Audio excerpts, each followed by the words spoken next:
So here we are. In part 3, I talked about how the great mess up resulted in a rift between humans and God. And as a result of that, a rift among people themselves and also between humanity and the rest of creation. God's perfect peace is gone. And humanity's God-given task to fill the earth and create culture is way down and distorted by evil. After the great mess up, life goes on, but it goes on without God at the center. Culture advances, but the good is mixed with the bad. And if we're real, it's pretty obvious that history reflects this. If we think about our own personal stories, the same is true. I think most of us would agree that despite the tough stuff, there's still a lot of good things in life. Life's a mix of good and bad. You see, just because we turned our backs to God doesn't mean He turned His back on us. Just the opposite. Because we're made in His image, we can love and be loved by others. We can enjoy the company of other people. We can have families and we can create all sorts of things and share and enjoy the things we invent and make. The planet continues to produce food and water for us, even if famine and drought are a reality. Natural disasters do happen, but nature can be breathtaking. We continue to enjoy rain on a hot summer day, the colors of autumn, and the occasional snowstorm and all the fun stuff that brings. It's God who keeps all the complexity of the universe going so that humans can continue through the generations and can live and create all kinds of things that might make life easier and better. It's just that things that aren't good, things that are evil, are part of the mix. The world is broken and we live in a broken world. So, it's clear that God continues to love His creation even after the great mess up. But the truth is, insofar as we don't know God and are not in relationship with Him, we can't know that we're His beloved. And if we're not aware of being God's beloved, we don't know who we really are. And we'll always look to fill that hole in our hearts with something. And even if that something is good in itself, it can't match the unending, limitless goodness of God. Eventually, it will either disappoint us, leave, or run out. Let's just be honest about this. Anything outside of God is just part of broken creation. It's broken, so it can't ultimately fix anything. Thankfully, God wants something better for us. He wants us to know we're His beloved. But there's a problem. Genesis tells us that after the great mess up, the human heart is turned to evil all the time. Now, wait a minute. What's with that? It seems a bit over the top, doesn't it? I mean, all of us can think of at least one person with a quote-unquote good heart. You know, that person who's always kind and generous, always looking out for their neighbor. The fact that we can realistically identify people like that is proof that we have some knowledge of what good is. Remember, we're made in God's image, and we have a conscience. But the fact is that we also now have knowledge of evil. It's part of the world we live in. Think of it this way. Before the great mess up, the image of God in humanity was like a crystal clear glass mirror, reflecting the image clearly. After the great mess up, the image is like what we would see if we held up a strip of metal to our face. The reflection is hazy and distorted. The distorted image comes from the fact that all of us, no matter how good we are by the standards of a broken world, fall short of God's perfect goodness. And if we're perfectly honest, all of us have done things we're ashamed of. You know, those things we regret doing. Things like when we want something so badly that we go for it, even when we know that doing that will either hurt us or someone else. It's the seductive invitation in the garden, all over again. We take the fruit and bite. By the same token, most of us have been hurt by bad choices other people have made, and our hearts are weighed down by those hurts. In either case, after the great mess up, the human heart is sick, full of bad personal choices, and weighed down by things done to us by other broken people. Remember, evil is everything not God, not good. And that includes more than the bad stuff we've done. It includes pain, sorrow, and the inevitability of death. All those things that God never intended for us, but are now part of the broken world we live in. A heart like this needs healing. A heart like this needs a fresh start. A heart like this needs to know it is loved by God and that it doesn't need to look to some created thing for escape from pain, shame, or emptiness. A heart like this needs a God-sized rescue plan. So here we are, the God-sized rescue plan. The first part of this plan is laid out in the part of the Bible called the Old Testament, which basically records all the history that comes before Jesus, all the stuff that occurs before the 1st century AD. The Old Testament takes up a long section of the Bible, starting with Genesis, going straight through 37 books, ending with the 39th book called Malachi. These 39 books record the weaving together of the human story and God's story as it unfolds in the history of ancient Israel, beginning with an ancient Near Eastern man named Abraham. After the great mess-up, after the divorce, God sets about reestablishing trust with humanity by inviting Abraham back into relationship with himself, with the intent of extending this invitation to everyone. So, God makes himself known to Abraham, whose family grows into a tribe of people who eventually become the ancient nation called Israel. By joining Abraham's, then Israel's story to his own, God literally shows the world who he is by stepping into human history to invite all of us back into his story. Okay, before we go on, the burning questions. Why Abraham? Why Israel? Why that time and place in history? Before tackling those questions, I'd like us to think about this. If the story in the Old Testament was made up by a person, we would expect that there would be either some explanation or reason given for choosing ancient Abraham/Israel, or short of this, Abraham/Israel would be a superhero/a nation of superheroes who would slay all the evil forces plaguing humanity and usher in utopia where everyone would live happily ever after with happy, healthy hearts. Or God would suddenly appear and zap some God sense into wayward, rebellious humanity, who would then turn to him, and everyone would live happily ever after with happy, healthy hearts. But the story in the Old Testament isn't a human story. It's God's story. That's why it's so strange, so unsettling. If you don't believe me, read it for yourself. Anyway, there's no explanation for why Abraham and not James or John or Mary, and no explanation of why Israel and not Persia or Egypt or India.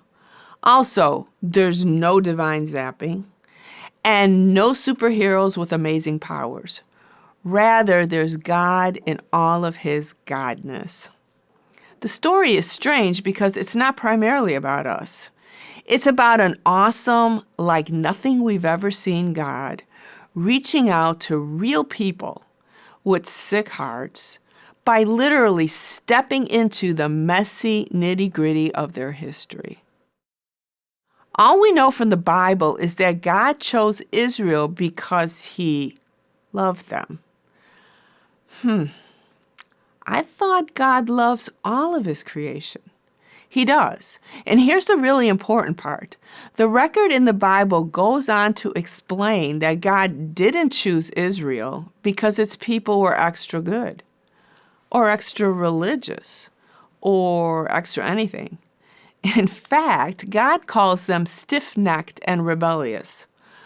Well, that pretty much describes all of humanity after the great mess up. So, putting this together, we can think of Israel as a particular sampling of humanity in general. God loves them like He loves all of His creation, and He chooses them simply because He chooses them. The fact of the matter is that in order to enter history, God had to enter at some particular place and time and reveal Himself to actual, real people. We get that. That's history. It's real because it deals with real people and real events. God could have begun His rescue plan with anyone, but He picked Israel for His own reasons, and we leave it at that. He's God.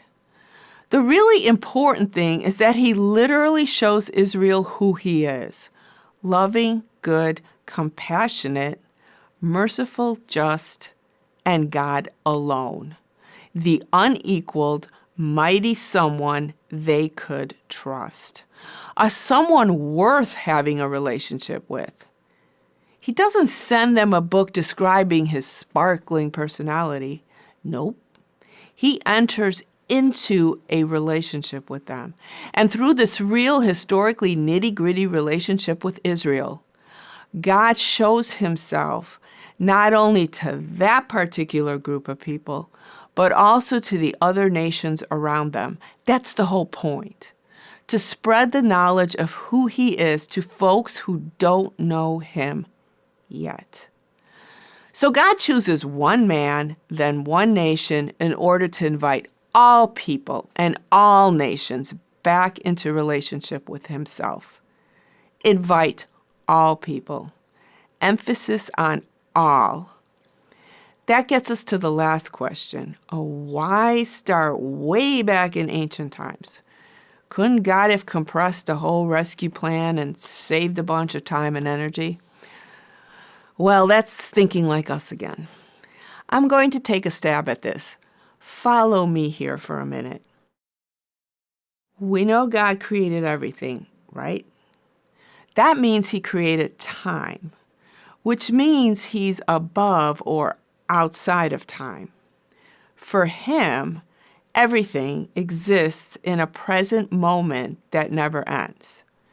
In that moment, He sees the past, the present, and the future. That's mind-blowing, but remember, He's God. So, if we look at this from our time-bound perspective, in God's present moment are all the people He created in the past, those in the present, and all the people He will create in the future. This means that the rescue plan goes on for thousands of centuries because God wants a maximum number of people to know Him and to know that they're His beloved. Think of it as an open invitation to an awesome party that remains open for a super long time because the guest list is crazy long. Okay, a lot of time passes and there's a lot of stuff that happens in the Old Testament that we can't get into right now.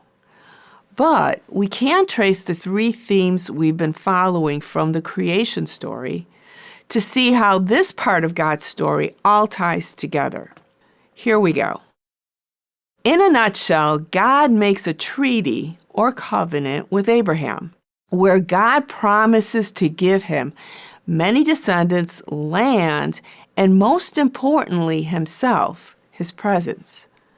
Note the parallels with the creation story.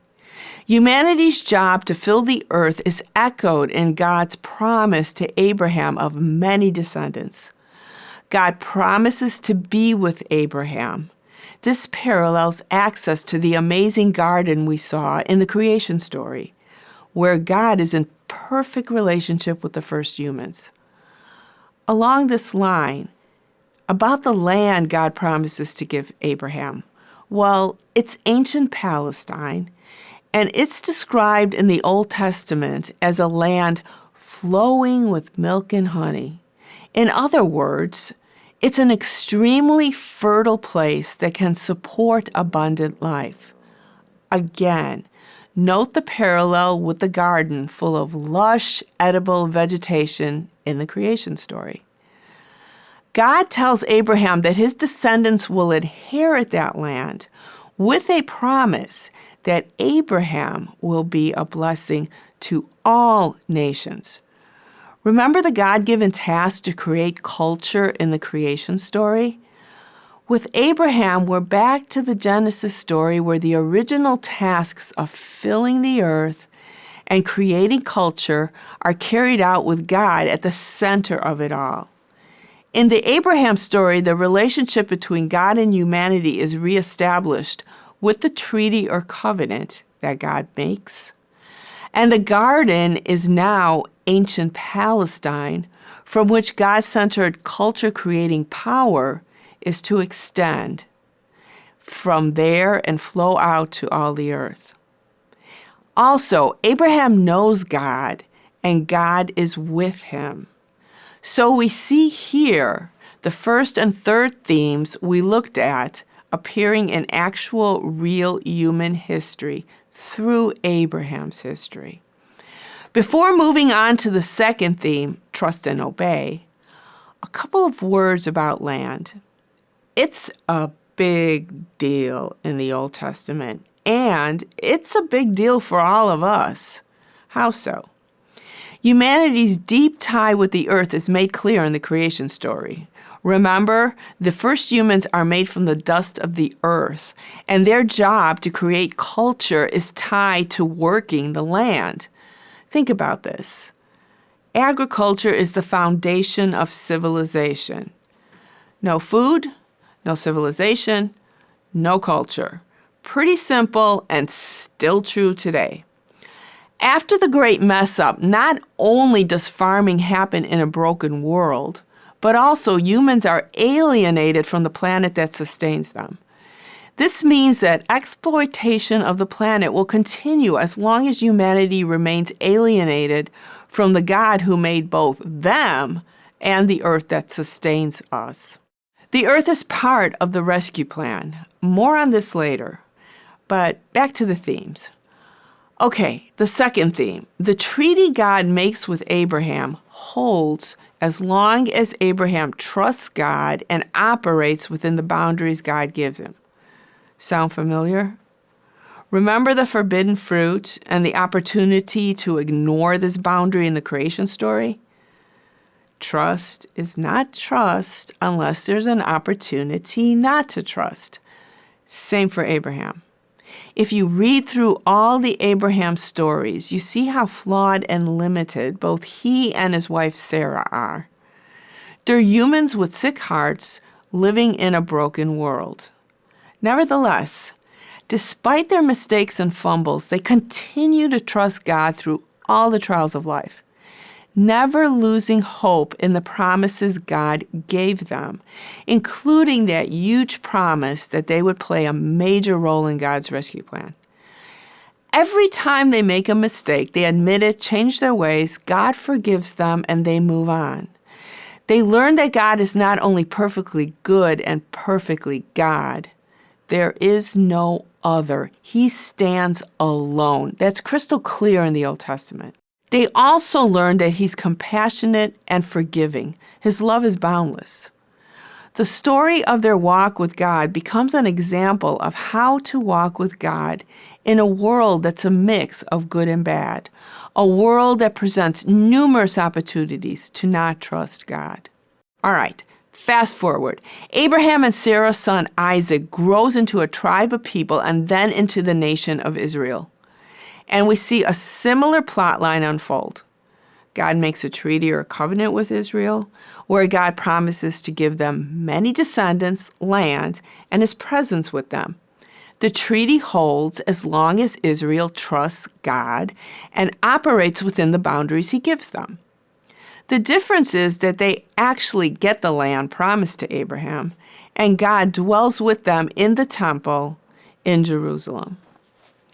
Like with Abraham and Sarah, the three themes, know God, trust and obey God, be in relationship with God, become concrete and real in Israel's history, and not just ideas. It's something everyone with eyes can see. Israel's supposed to show everyone else who God is. The point was for them to show their neighbors that peace could be found in a relationship with this God. Now, as long as God was at the center of Israel's life, their social, political, economic, and religious structures stood out as being more just, less oppressive, and just better than those around them. But remember, Israel lives in a broken world where there is the constant temptation to go it alone rather than to walk with God. When you read through all 39 of the books of the Old Testament, you start to see how flawed and limited the Israelites are. Like Abraham and Sarah, life is full of rubber-hitting-the-road moments as they are challenged to trust God. Some folks hang on and trust God when the going gets rough.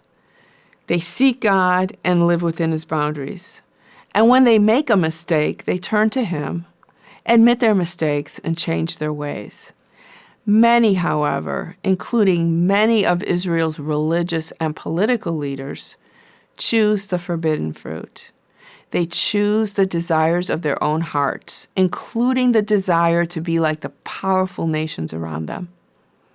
They reject God's boundaries, thinking they might get something better and become just like the nations around them. So instead of showing their neighbors who God is by showing them what living in relationship with God looks like, Israel ends up looking exactly like its broken neighbors. Self-interest and a lust for power consumes them, and they spiral into greed, violence, murder, and exploitation. Israel's political, social, and economic structures decay and crumble. Their land is polluted with depravity and bloodshed, and it vomits them out. Israel is carried into exile by the conquering Assyrians and Babylonians. And here's where the story hits a serious roadblock. Throughout its checkered history, God sends prophets to Israel to remind its leaders of their covenant with God. Remember, prophets are folks who hear from God about things humans wouldn't know about otherwise, things like what God thinks and what His plans are. They are sent by God to call Israel back. Over and over and over again, God holds out His hands to Israel through His prophets. Over and over and over again, the nation as a whole insists on a divorce. And just like in the creation story, God gives it to them. Off they go into exile. They lose the land and the temple. They lose God. There you go, Israel's long and messy history in a couple of paragraphs. So what's all this got to do with us living in the Western Hemisphere thousands of years later? First, God and grace, the two G's, go together. Think of grace as a totally undeserved gift that God freely gives to us for no other reason than that He loves us. It's undeserved because, remember, we're the party that asked for a divorce and walked away. Recall I said that God chose Abraham then Israel for no reason apparent to us? Neither was extra special or extra religious. Abraham worshipped idols just like everyone else at the time before God stepped into his life. It was all grace on God's part. Abraham and Israel were as stiff-necked and rebellious as the next guy. God reaching out to any of us is all grace on His part. He doesn't limit it to extra special or extra religious people. Just like He didn't need to create us in the first place, God could have just left us alone to completely destroy ourselves and the planet, and we would have done a great job. But as we read through Israel's history, we learn that God is unparalleled. This awesome and mighty God doesn't think twice about stooping down to our level to make an offer completely for our benefit. He doesn't need us, and he doesn't need to do this. But he graciously offers to come back into relationship with rebellious people in order to heal, save, restore, and guide them back to peace and wholeness. The very same offer holds true today.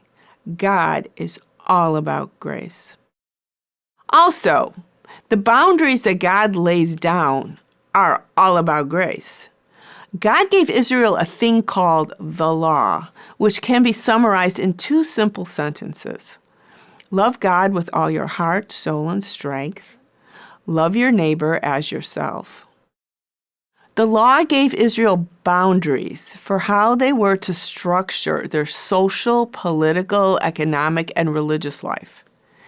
This set limits for how Israel was to use its culture-creating power. So, when God graciously gives the law to them, the point isn't to saddle them with all kinds of nitpicky rules and regulations. Just because the religious authorities later went crazy with empty and meaningless rule-keeping, more on that later, doesn't mean God intended that. God's point with the law was to show Israel a different way to live, a gracious alternative to the world's way of power-grabbing, domination, injustice, and oppression. Without the law, there would have been no alternative to broken ways of creating culture, since brokenness was all humanity knew. The law not only set out an alternative way of life, but also provided a way to admit failures and to get right with God again. Again, all grace from a merciful, gracious God. In the same way, the temple in Jerusalem, where Israel was supposed to worship God, was all about grace. The temple was there to show the world that the one-of-a-kind God who lives in heaven also longs to live among his people.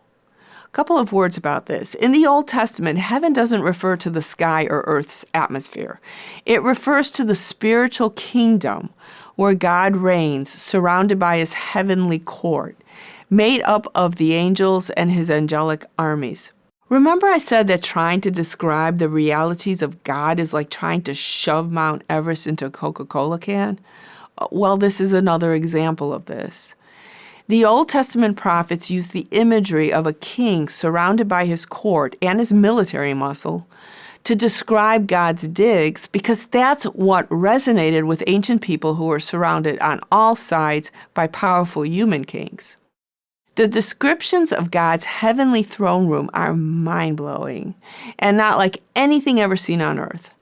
Read them for yourself. The point is, it's all grace when God chooses to step down from his glorious throne room and dwell in a temple built by humans. Think of it this way. He's king of all the earth. So, he lives in a mansion bigger and grander than anything we can imagine. But God chooses to move into a tiny bungalow in a neighborhood full of scruffy, unruly people who most of the time don't really want him there, at least not on his terms, just so he can be with them. Second, besides showing us that God is all about grace, the Old Testament shows us that God's perfect goodness makes it impossible for him to just accept evil, shrug his shoulders, and just say, whatever. At a gut level, we know that this would be neither good nor just on God's part. We're made in his image, so we're wired for justice. This gets us to the important lesson about evil that the Old Testament teaches. Up to now, God has revealed to Israel who he is and all the benefits of being in relationship with him. Yet, despite all these real-life lessons, evil continues to distort and corrupt Israel's culture, its political, social, and religious structures. What becomes clear in the Old Testament is that evil is bigger than just bad personal choices. It certainly includes these things, but it's bigger and badder than them. Evil is a spiritual force bent not only on getting people to rebel against God, but also a force that just seeps into every part of creation. It's a power that can only be defeated by a greater power, and that power doesn't come from us. Why do I say this? It's clear from the history recorded in the Old Testament that there will always be folks who will listen, change course, and return to God, while the majority of the world continues to march to its own drumbeat. What gives with that? Everything that is part of human culture is tainted and distorted by evil, simply because it's part of a broken world. Now, this doesn't mean that all human traditions, institutions, and social, economic, and political structures are completely bad and totally bad. It's clear some are better than others. Most are a mix of good and bad. But it does mean that no nation, no human authority, no institution, philosophy, ideology, scientific or technological advancement, and no utopian plan is perfect and can fix the problem of evil. All utopian plans are the product of broken human beings operating in a broken world. They will all ultimately disappoint. Any serious student of history will tell you this. There's always the temptation for any one of these broken things, these institutions, these structures, to become absolute and to exalt itself as a solution to all of humanity's problems. When any part of human culture assumes this role, it joins with the spiritual forces that are in rebellion against God.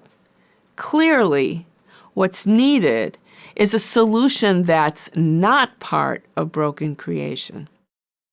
The Jews who come back from home after the exile learn this lesson the hard way. They begin to look for a God-sized solution because they realize they need one. How so? Well, the prophets had told them that God would forgive them and bring them back home after the exile. And they do go home, humbled and contrite, ready to acknowledge God as God and ready to trust Him and His boundaries. They even rebuild the temple. But before long, the powers of the world crushed them again. First Alexander the Great, and eventually Rome. In 63 BC, Israel is sucked into the Roman Empire, and domination and repressive regimes are the name of the game again. So, what do the Israelites do living under Roman rule? They start to look for someone bigger than the Roman emperor. They look to God, and they begin to wait for His Messiah, someone who will not only save them from the Romans, but who will also heal their sick, rebellious hearts once and for all. Someone who will give them back their land and who will make them the people from which God's rule will extend out into the rest of the world. They base their hope for a God-sized Messiah on the fact that the prophets not only told them that God would bring them back home after the exile, but also that God would do even greater and more wonderful things. Things like restoring perfect peace to all of creation, no more war, violence, or domination. No more sorrow, no more tears, no more death. No more striving to eke out food from the land. No more famine or drought. God would again be at the center of created life and would live among His people, people from all nations who would turn from their rebellious ways. Sound familiar? It's pretty much the picture we get in the creation story before the great mess-up, but better. Better because in this new creation, evil is defeated once for all. No more talking snakes. So, onto the stage of human history enters Jesus, man and God, God in flesh and bone, bigger and badder than the Roman emperor. The answer to humanity's alienation from God and its weakness in the face of evil. Now, Israel, looking at these promises given by the prophets, couldn't totally wrap its mind around what it all meant. All kinds of ideas emerged about what this promised Messiah would look like, what exactly he would do, and how he would do it. None of the Messiah proposals on offer quite got it. When Jesus came, he blew all of them out of the water, as we will see in the next part of God's story. Jesus is God, so why are we surprised? But as usual, we are. The way God defeats evil and death through Jesus defied all of Israel's ideas and expectations about power. I invite you to go to the next part of God's story, part 5, and check it out. It's God. It's wild. It's the best part of the story. Jesus is the final chapter of history, and he invites each of us to get to know him, to walk through life with him, as his story, God's story, unfolds in and through each one of our own unique stories. There's a place for you in God's story. The invitation is open. Jesus is holding out his hands to you. All you have to do is tell him you're sorry for rebelling and turning your back to him and say, "Yes, Jesus, I want to be part of your story. I'm tired of all the broken stories that I've heard and that I'm listening to. Jesus, I want you to set right the messes I've made, and I want a fresh start. Please heal my heart. I want to be part of the new creation you are bringing to reality." If you would like to hang out with other folks looking to get to know Jesus better, folks wanting to experience God in everyday life, folks who want to hear more about God's story and be part of it, come and see what River of Grace is about. If you want to learn more about God's story, check out GodStoryYourIdentity.org for Part 5, Jesus, the God-Sized Rescuer.